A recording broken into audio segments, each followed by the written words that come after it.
और इसी बीच रायपुर से एक बड़ी खबर सामने आ रही है, जहां पर शराब घोटाले मामले में आज कोर्ट में अनिल टुटेजा को पेश किया जाएगा। तो पूर्व आईएएस अनिल टुटेजा को ईडी कोर्ट में आज पेश करेगी। तो आज अनिल टुटेजा की रिमांड खत्म हो रही है और पीएमएलए स्पेशल कोर्ट में ईडी आज अनिल टुटेजा को पेश करेगी। तो शराब घोटाले मामले में आज कोर्ट में पेश होंगे अनिल टुटेजा। तो पूर्व आईएएस अनिल टुटेजा को आज ईडी कोर्ट में पेश करेगी। तो आइए इस खबर पर ज्यादा जानकारी के लिए हमारे साथ रोहित जुड़ चुके हैं। रोहित, क्या कुछ जानकारी मिल रही है? आज कोर्ट में पेश होंगे अनिल टुटेजा, उनकी रिमांड खत्म हो रही है, तो कोर्ट की तरफ से क्या आदेश आ सकते हैं? रोहित। बिल्कुल राधा, देखिए अनिल टुटेजा वो कड़ी है जो कि सरकारी तंत्र के अंदर में रहकर इस शराब घोटाले को, जो कथित शराब घोटाला है 2000 करोड़ रुपए का, उसको संचालित कर रहे थे और कई गंभीर आरोप उन पर लगे हैं और उसी के तहत ईडी ने उन्हें गिरफ्तार किया था। और गिरफ्तार करने के बाद पहले 4 दिन की रिमांड दी गई थी, उसके बाद 6 दिन की रिमांड पर ईडी को सौंपा गया था। आज रिमांड खत्म हो रही है और रिमांड खत्म होने के बाद तकरीबन 2:30 बजे से 3 बजे के आसपास उन्हें विशेष कोर्ट में पेश किया जा सकता है और पेश किए जाने के बाद में ईडी एक बार फिर से उनकी रिमांड की मांग कर सकती है। 14 दिन की रिमांड की मांग लगातार ईडी की ओर से की जा रही है, लेकिन जो रिमांड है 14 दिन की बजाय 4 दिन 6 दिन का मिल रहा है। तो आज फिर से 14 दिन की रिमांड की मांग की जाएगी। इससे दूसरी ओर ये भी देखा जाएगा राधा कि कल बड़ी संख्या में, कल लगभग 205 करोड़ रुपए से ज्यादा की राशि के संपत्ति जो है वो कुर्क की गई थी। शराब घोटाले मामले पे ही ये संपत्ति कुर्क की गई थी। तो चौतरफा एक्शन जारी है और एक लंबी सूची जो है वो तैयार की जा रही है। ठीक है रोहित, हमारे साथ जानकारी साझा करने के लिए आपका शुक्रिया। मध्य प्रदेश में मुख्यमंत्री लाडली बहना योजना के तहत मिलने वाली राशि महिलाओं के खाते में ट्रांसफर की जाएगी। लाभार्थी बहनों के लिए आज का दिन खुशखबरी वाला है, क्योंकि इस योजना की आज 12वीं किस्त महिलाओं के खाते में ट्रांसफर की जाएगी। इस बार भी महिलाओं के खाते में 1250 रुपए ट्रांसफर किए जाएंगे और इस महीने भी तय समय से पहले राशि को खाते में ट्रांसफर की जा रही है। तो पहले ये पैसा 5 मई को आना था, लेकिन अब एक दिन पहले ही राशि महिलाओं के खाते में ट्रांसफर की जा रही है। तो सीएम मोहन यादव ने 2 दिन पहले ही आगर मालवा से ऐलान कर दिया था कि लाडली बहना का पैसा एक दिन पहले ही आ जाएगा।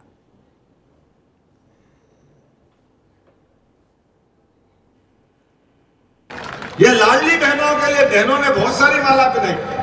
आप चिंता मत करना बहनों, कहने के लिए मैंने 5 तारीख बोली है, लेकिन 5 तारीख को रविवार फंस गया, तो एक दिन पहले ही आपकी भी लाडली बहना का पैसा आपके खाते में आएगा, 1250 रुपया महीना। कोई चिंता मत करो। कांग्रेस हाय रे भाजपा, हाय रे भाजपा, कहां से ला रहा, कहां से ला रहा? अरे कहीं से भी ला रहा, तुम्हारे से नहीं मांग रहा भाई, तुम तो इतने भूखे नंगे हो, तुम दे भी नहीं सकते।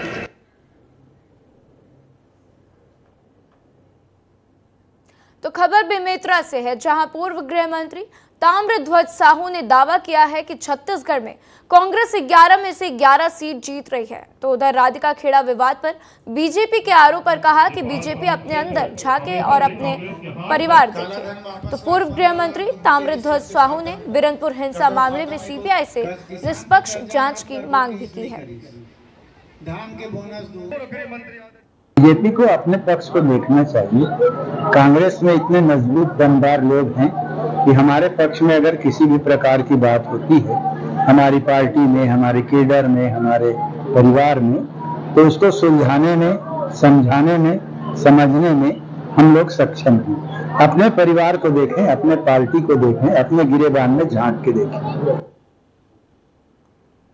स्पष्ट तौर पर कांग्रेस नीति गठबंधन की सरकार बनेगी और भारी बहुमत से कांग्रेस प्रत्याशी और हमारे गठबंधन के दल जीतेंगे और केंद्र में इस बार हर हाल में कांग्रेस नीति गठबंधन की सरकार बनेगी। 11 में 11 जीतने के लिए हम लोग चुनाव लड़ रहे हैं, पर एक बात मैं दावे से कह सकता हूं कि अधिकांश सीट इस बार हम लोग छत्तीसगढ़ में जीत रहे हैं। जहां पर यूपी के मुख्यमंत्री योगी आदित्यनाथ पहुंचे हैं। दिल के गहराइयों से ज्योतिरादित्य सिंधिया सभा को संबोधित कर रहे हैं। क्या कुछ कह रहे हैं, सुनिए। आप में से कई लोगों को नहीं मालूम होगा, लेकिन महाराज योगी आदित्यनाथ जी और सिंधिया परिवार के बीच में जहां एक पारिवारिक संबंध रहा है, वहां एक अध्यात्म का संबंध भी रहा है।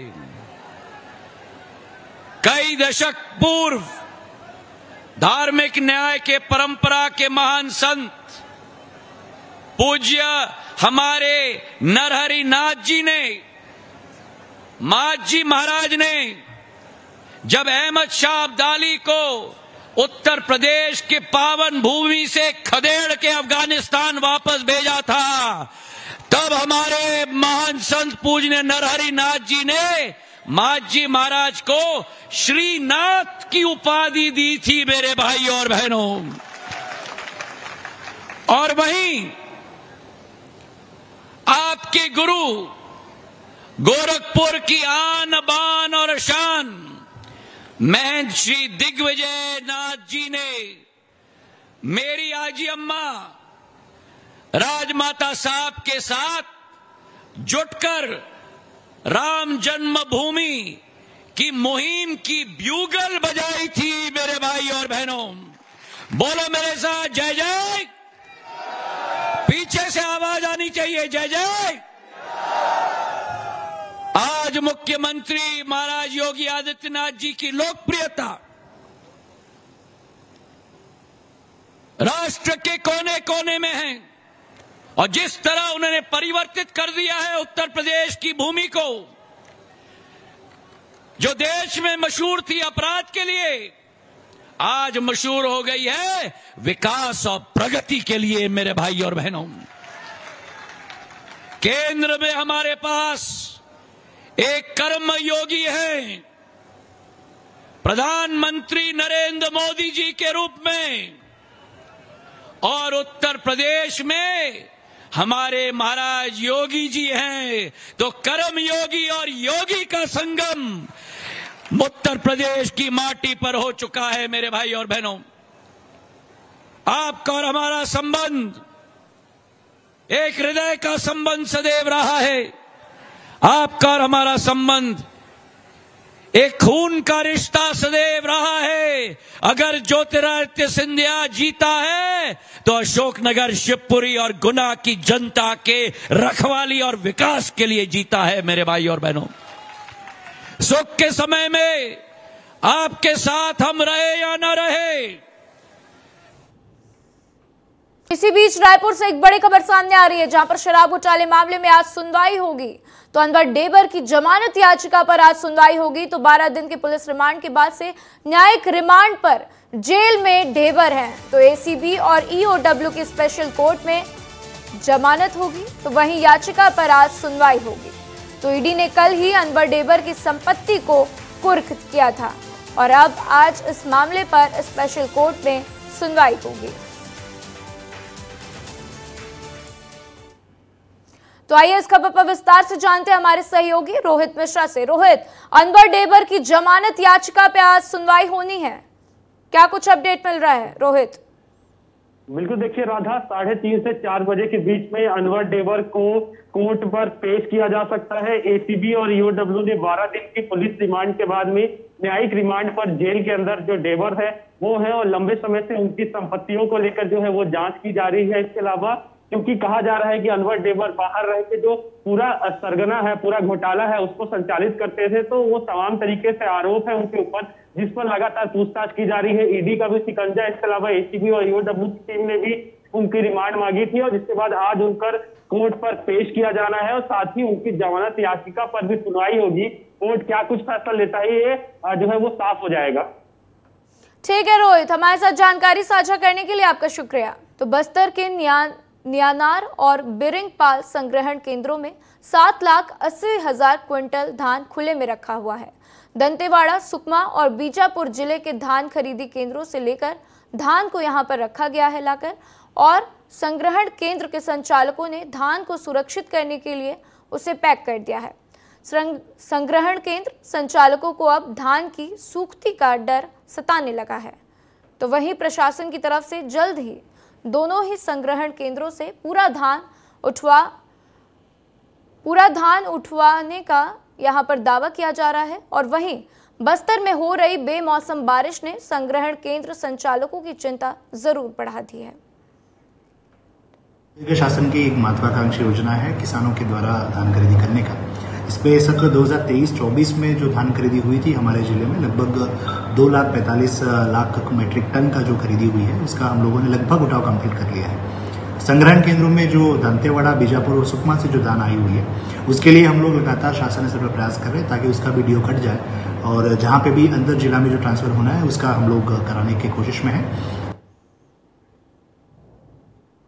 तो वहीं कोरबा में रेलिंग तोड़कर नहर में ट्रेलर गिरा है। तो कोयला लेकर जा रहा था ट्रेलर और ड्राइवर ने कूदकर अपनी जान बचाई। तो कोयला लेकर कुसमुंडा जा रहा था ड्राइवर और सर्वमंगला चौकी क्षेत्र का ये मामला बताया जा रहा है। तो आप ये तस्वीरें देख सकते हैं कि कोरबा में रेलिंग तोड़कर नहर में ट्रेलर गिर गया, जिसकी ये तस्वीरें हम आपको आपकी टीवी स्क्रीन पर दिखा रहे हैं।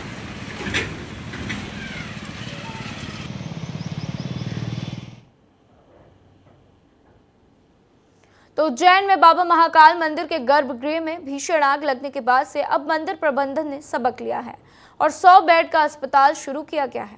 महाकाल मंदिर में ऐसे श्रद्धालुओं का इलाज किया जाएगा जिनको चोट लगती है या फिर तबीयत बिगड़ जाती है। इलाज के लिए 24 घंटे पैरामेडिकल स्टाफ मौजूद रहेंगे और वहीं श्रद्धालु भी पहुंचकर अपना इलाज करा रहेंगे और इस पहल का स्वागत भी किया गया है। ये श्रद्धालुओं की सुविधा को बढ़ाते हुए माननीय कलेक्टर महोदय एवं प्रशासक महोदय के निर्देश के अनुसार हमारे द्वारा यहाँ पर 5 बेड के हॉस्पिटल की व्यवस्था की गई है, जो कि बढ़ाकर इसको 10 बेड भी कर दिया जाएगा। और इसमें क्या प्रारंभिक तौर पे अनौपचारिक तौर पे स्टार्ट भी हो चुका है, काफ़ी मरीजों को भी आ चुके हैं यहाँ पे। और गर्मी और दूसरी बीमारियों को देखते हुए अभी मरीजों की संख्या भी बढ़ी हुई है। विश्व प्रसिद्ध बाबा महाकालेश्वर मंदिर के परिसर में ही आकस्मिक अस्पताल यहाँ पर बनाया गया है, जिस प्रकार जो होली के दिन अग्निकांड हुआ था, अग्निकांड में कई पुजारी और सेवक जो गंभीर तरीके से भीषण आग में झुलस गए थे, जिनका इलाज उज्जैन के जिला अस्पताल और इंदौर में निजी अस्पताल में भर्ती कराया गया था। उसके बाद से लगातार जिला कलेक्टर और प्रबंध समिति की बैठक हुई और बैठक में यही निर्णय लिया गया तो क्योंकि देश विदेश से श्रद्धालु आते हैं और उनको किसी प्रकार की अगर बीमारी हो जाती है, यहाँ कई प्रकार आते हैं तो उनको घबराहट होती है या डायरिया हो जाता है या किसी प्रकार की अगर कोई बीमारी से ग्रस्त हो जाते हैं तो उनके लिए यहीं पर इलाज होना चाहिए। उसके बाद जिला कलेक्टर ने निर्णय लिया कि महाकाल मंदिर के जो प्रोटोकॉल ऑफिस है, यहाँ पर जो मानसरोवर बिल्डिंग है, यहाँ पर एक 10 बेडीय अस्पताल शुरू किया जाएगा, जिसकी शुरुआत आज से ही यहाँ पर हो गई है। और अभी फ़िलहाल इस हॉल में जो अस्पताल है यहाँ पर 6 बेड लगाए गए, 4 बेड और लगाने की यहाँ पर आवश्यकता है और जिसकी देखरेख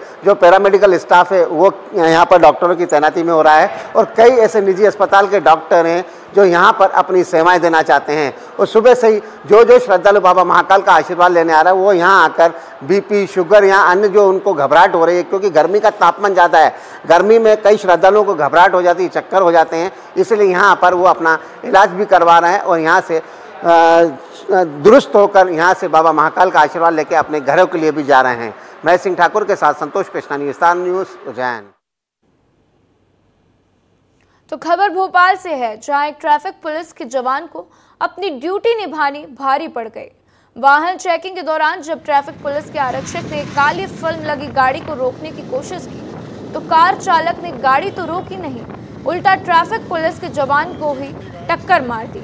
टक्कर के बाद ट्रैफिक पुलिस का जवान कार की बोनट पर गिर गया और इतने पर ही कार चालक ने अपनी कार को नहीं रोका और चलती कार पर ही ट्रैफिक पुलिस का जवान लटका रहा और करीब 1 किलोमीटर तक भोपाल की सड़क पर यही फिल्मी स्टंट जैसा सीन चलता रहा।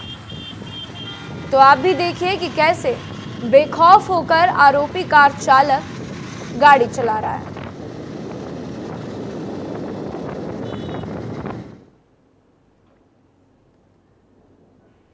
तो खबर बालोद से है, जहां जंगल में तेंदुपत्ता तोड़ने गए ग्रामीण पर 2 जंगली भालुओं ने हमला किया है। भालू के इस मामले में ग्रामीण के चेहरे पर गंभीर घाव बन गए हैं। ग्रामीण को इलाज के लिए जिला अस्पताल में भर्ती भी कराया गया। तो मामला कांडे गांव का बताया जा रहा है।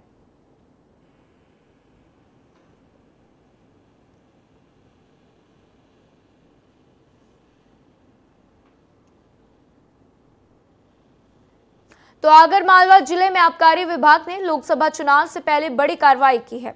यहां आबकारी विभाग ने ट्रैक्टर ट्रॉली में छुपाकर अवैध रूप से लेकर जा रहे अंग्रेजी शराब की 100 पेटी बरामद की है।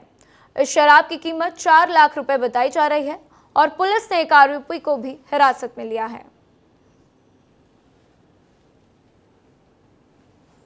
मुखबिर की सूचना के आधार पर सर्किल के इंस्पेक्टर ने वहाँ पे पीछा किया गाड़ी का, ट्रैक्टर गाड़ी, तो उसमें 100 पेटी इंग्लिश शराब जिसमें बियर और विस्की, जिसकी कीमत लगभग 4 लाख रुपए और 11 लाख का ट्रैक्टर, इस प्रकार करीब 15 लाख रुपए की जब्ती शराब ट्रैक्टर की जब्ती हुई, जिसमें एक आरोपी मौके से गिरफ्तार किया गया और प्रकरण में विवेचना जारी है।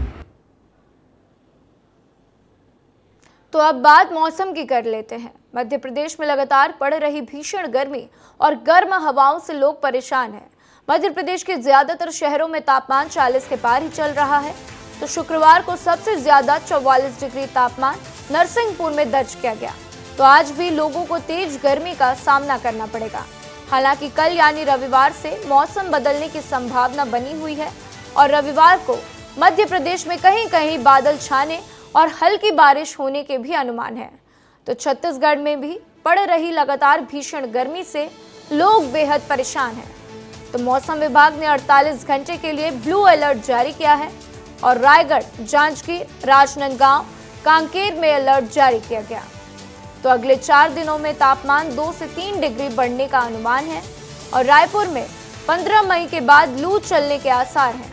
तो छत्तीसगढ़ के सभी जिलों में पारा और बढ़ेगा।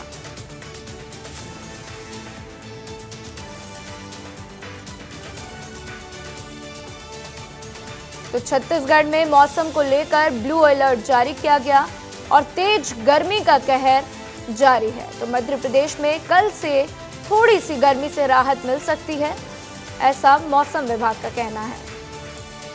तो अगर एमपी की टॉप 10 सीट की बात करें तो खंडवा में 41.1 डिग्री पारा चल रहा है, रतलाम में 41.2 डिग्री और इसी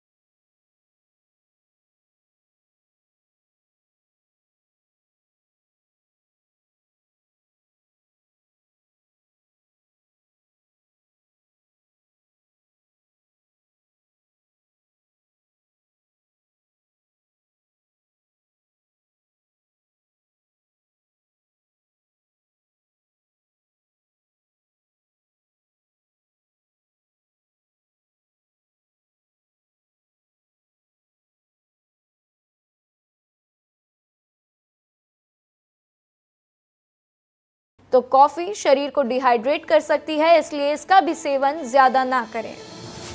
तो सोडे में शुगर की मात्रा ज्यादा होती है, इस कारण डायबिटीज आपकी बढ़ सकती है, इसलिए ध्यान रहे कि आप इन चीजों का सेवन ना करें। तो स्पाइसी खाना, मसालेदार खाना जो है उनसे आपको बचना है, शराब के सेवन से आपको बचना है और साथ ही ध्यान रखना है कि आप कॉफी का भी सेवन कम करें। तो भीषण गर्मी से बहुत से लोग परेशान हैं और अब मौसम विभाग ने छत्तीसगढ़ में ब्लू अलर्ट भी जारी कर दिया है।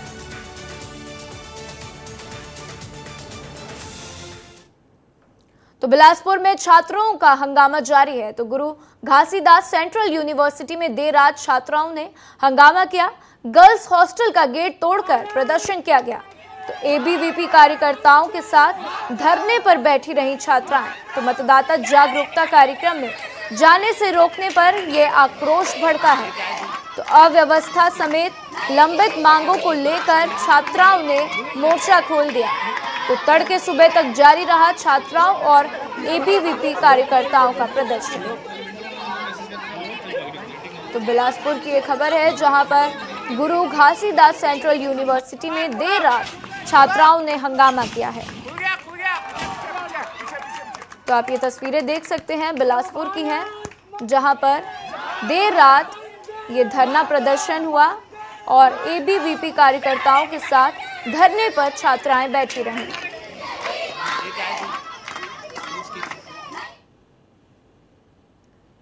प्राचीन धार्मिक एवं पर्यटन स्थलों के लिए विकास के लिए सरकार करोड़ों रुपए पानी की तरह बहा देती है। धरोहरों को सुरक्षित रखने के लिए बकायदा कर्मचारियों की नियुक्ति की जाती है ताकि इतिहास मिटने ना पाए और खूबसूरती बरकरार रहे। लेकिन सरकार और सरकारी सिस्टम की अनदेखी की वजह से खूबसूरत जगहों की खूबसूरती बरकरार रखने वालों की जिंदगी बेरंग हो जाती है। ऐसा ही कुछ सूरजपुर जिले में हो रहा है। यहाँ पर विश्रामपुर और जिला प्रशासन ने मिलकर करोड़ों रुपए की लागत से केनापारा में बंद पड़ी ओपन कास्ट कोयला की खदान को एक पार्क के रूप में विकसित किया है, जहां की देखरेख और साफ सफाई के लिए कर्मचारियों की नियुक्ति की गई, जो अपना काम बखूबी निभा रहे हैं। लेकिन प्रशासन अपना कर्तव्य भूल गया है। देखभाल करने वाले कर्मचारियों को 2 साल 3 महीने से वेतन नहीं मिला है। तो यहाँ काम करने वाली महिलाएं ने बताया कि प्रशासन के द्वारा गुमराह किया जा रहा है, जिससे उनके पास आर्थिक संकट उत्पन्न हो गया है। मैं यहाँ का देख रेख साफ सफाई करती हूँ।